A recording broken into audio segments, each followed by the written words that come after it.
La France est-elle dans une dérive néocoloniale sur le continent? Les ambassades de la France-Afrique, l'héritage colonial de la diplomatie française, ingérence, affairisme, violence sexuelle.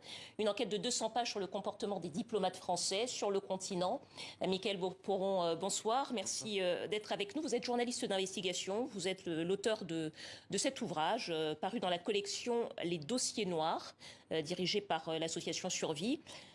Peut-être un mot, les ambassades de la France-Afrique, peut-être un mot sur le rôle encore de l'ambassadeur de France, qui, comme vous le décrivez dans cet ouvrage, conserve encore, des années après la décolonisation, un statut à part dans les ex-colonies. Oui, moi j'ai tendance à parler d'asymétrie en fait dans les relations, puisque effectivement l'ambassadeur de France dans les anciennes colonies, et ça s'explique par l'histoire, a un statut encore particulier.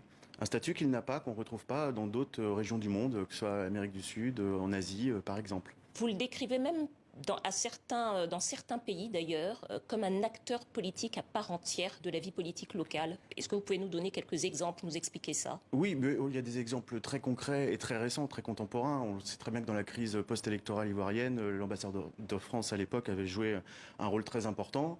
On sait que dans les multiples crises, en Centrafrique par exemple, les ambassadeurs de France successifs ont joué des rôles importants. Donc en fait, jusqu'à aujourd'hui, et puis l'ambassadeur de France reste une espèce d'interlocuteur. On a tendance à dire de moins en moins, mais en fait, je suis pas sûr que ce soit le cas. On l'a encore vu récemment avec l'ambassadeur de France au Cameroun qui fait son point tous les mois avec le président de la République camerounais, Paul Biya, et qui fait sa conférence de presse sur le parvis du palais présidentiel.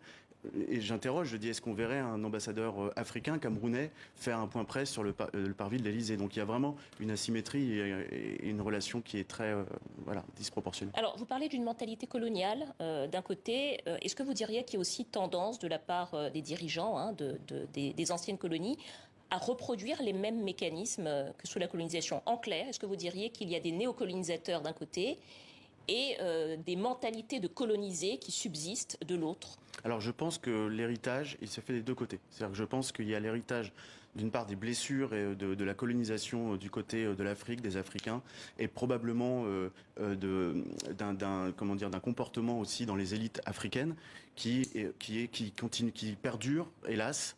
Et de l'autre côté, un héritage de l'Empire français, de l'ancien colon, en fait, qui a encore une perception de l'Afrique et de ses anciennes colonies particulières liées à cette histoire. Maintenant, la vraie question, c'est de savoir si certaines élites encouragent encore ces comportements. Je pense que certaines élites, ça les arrange encore d'avoir des ambassadeurs de France qui sont un peu proconsuls, ou en tout cas qui leur permettent de faire passer leur message. En tout cas. Qu'est-ce que ça peut avoir comme conséquence géopolitique? Alors en conséquence géopolitique, si on prend un peu de recul et un peu de hauteur, il faut savoir qu'aujourd'hui la France est une puissance parce qu'elle a été une puissance coloniale. Et donc en fait elle a tout intérêt à garder son influence sur ces anciennes colonies finalement quelque part. Et finalement l'ambassadeur n'est autre que j'allais dire la petite main, mais le prolongement finalement de cette politique d'influence. Donc en fait les conséquences elles sont là, c'est simplement que la France doit garder son influence et sa puissance. Mais est-ce que ce comportement néocolonial que vous décrivez nourrit les exaspérations qu'on observe sur le continent quant à la présence française? En tout cas, lors de mon enquête, j'ai pu recueillir beaucoup de témoignages de personnes qui sont plus ou moins proches des diplomates français sur le terrain et qui ont beaucoup de frustration. Je raconte le cas notamment d'employés d'ambassades africains, etc., qui se sentent quand même qui ont un sentiment de paternalisme, etc. Donc en fait, quand même, je pense que tout ça forcément se diffuse à un moment donné dans les familles, dans les populations. Le sentiment, j'ai pas envie de dire que le comportement des ambassadeurs nourrit ce qu'on appelle aujourd'hui le sentiment anti-français, qui est en fait une blague. Enfin, grosso modo, c'est plus complexe que ça. Mais en tout cas, il peut y contribuer puisque l'ambassadeur de France n'est autre que le premier représentant finalement des Français sur le continent. Peut-être une question également, vous avez un chapitre, et c'est pour ça que j'y reviens, alors on va revenir sur le comportement des fonctionnaires. Vous avez un chapitre qui s'intitule « Dans les colonies, tout est permis », où vous insistez notamment sur la domination qui s'exerce notamment par le sexe, recours à la prostitution, accusations de pédophilie, violences sexuelles, donc on est sur des choses lourdes. Est-ce que c'est une façon finalement, est-ce que c'est au cœur de la domination néocoloniale que vous décrivez aujourd'hui dans les anciennes colonies? Alors je voulais revenir sur le mot néocolonial. Moi je pense qu'en fait il y a une continuité. Donc c'est pour ça que je parle rarement de néocolonialisme. Mais sur la question précise que vous posez, oui, il y a globalement, et d'ailleurs d'autres auteurs l'ont prouvé avec certains ouvrages, globalement une perception du corps africain et qui chez les blancs qui perdure en fait. Hein, le corps africain est sexualisé, etc. Et grosso modo, on pense que finalement en Afrique tout est permis, qu'on peut se permettre des choses qu'on ne se permettrait pas dans certains pays où on encourrait des peines de prison extrêmement lourdes. Et les diplomates qui sont les premiers représentants des Français ont un devoir de respecter les lois, ne serait-ce que les lois locales et les lois internationales.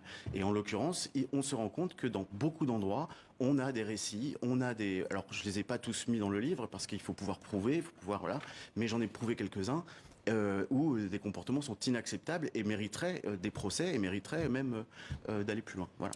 Mickaël Poron, journaliste d'investigation, auteur de cette enquête parue dans la collection Les Dossiers Noirs, dirigée par l'association Survie, les ambassades de la France Lux Éditeur. Ouais. Chez Lux Éditeur, absolument. L'héritage colonial de la diplomatie française. Merci à vous. Merci à vous.